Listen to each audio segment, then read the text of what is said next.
Good morning, students. It's class 7, subject social studies. We are doing in geography, chapter 1st, our environment. It's part 2nd, and today we talk about the biosphere. Biosphere जो है क्या है? एक small zone जो कि air, water और land के interaction से बना हुआ है, जहाँ पर लिविंग बींग्स जो होते हैं वो सर्वाइव भी कर सकते हैं और फ्लोरिश कर सकते हैं, यानी कि उनकी जो ग्रोथ होती है वो इस बायोस्फीयर में ही हो सकती है। अगर हम भी हमारे ऊपर एक्सपेरिमेंट करना चाहें तो ना तो हम लैंड के बिना जी सकते हैं, ना एयर के बिना, ना वाटर। इन तीनों में से एक भी चीज़ अगर कम हो जाए तो we are not able to survive. That comes under biosphere. अब ये जो बायोस्फीयर है वो 3 डोमेन्स बताए हैं इसके। वो हैं lithosphere land, hydrosphere water and atmosphere air. So lithosphere जो होता है वो क्या है? जो टॉप लेयर है अर्थ की, उसे अर्थ क्रस्ट भी कहा जाता है, तो उसे लिथोस्फीयर कहते हैं। और ये जो है रॉक और मिनरल से बना हुआ होता है और कवर्ड किससे होता है? सॉइल से, मिट्टी से। ये जो लिथोस्फीयर है वो इरेगुलर है शेप में, और कहीं पर तो ऊंचा नीचा है, अनइवन है, और डिफरेंट लैंड फॉर्म्स है, जैसे कि कहीं माउंटेन्स हैं, कहीं प्लेन्स हैं, कहीं वैलीज हैं और कहीं प्लेट्यूज हैं। अब ये ओशियंस के लिए कह रहे हैं कि ओशियंस में भी क्या होता है? एक क्रस्ट होता है जिसे कि ओशियन फ्लोर कहा जाता है। वो भी अनइवन है, वो भी एक जैसा नहीं है, फ्लैट नहीं है।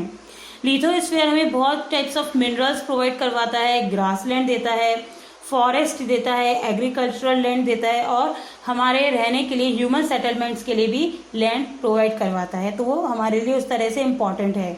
फिर है hydrosphere. Hydrosphere is what? Hydrosphere is related with the water.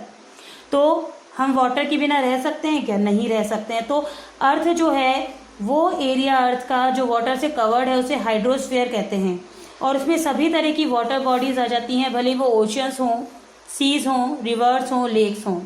Hydrosphere एक तो वाटर प्रोवाइड करवा रहा है, और जो करोड़ों जो लिविंग ऑर्गेनिज्म है उनको लाइफ प्रोवाइड करवा रहा है। अगर वाटर नहीं है तो इवन वी कांट सर्वाइव, और जो वाटर बॉडीज में जो सारे सी वर्ल्ड है, मैरीन लाइफ है, वो भी सर्वाइव नहीं कर पाएगी।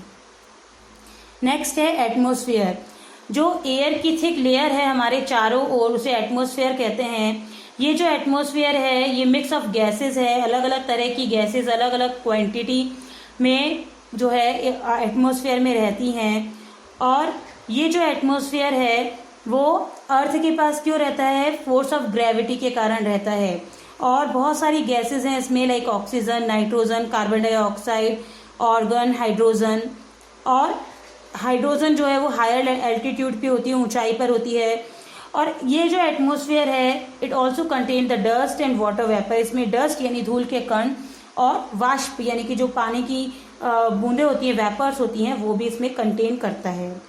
अब ये कह रहा है changes in atmosphere influences weather and climate. Atmosphere में जो चेंजेस होते हैं उसी से वेदर और क्लाइमेट चेंज होते हैं। एटमोस्फियर अर्थ के लिए एक शील्ड का भी कार्य करता है, और जो सन से हार्मफुल रेज आती हैं उनसे हमारी अर्थ को प्रोटेक्ट करता है। और अर्थ का जो सरफेस का जो टेम्परेचर है उसे भी हमारे लिए मॉडरेट रखता है। So that's all for the day. Thank you.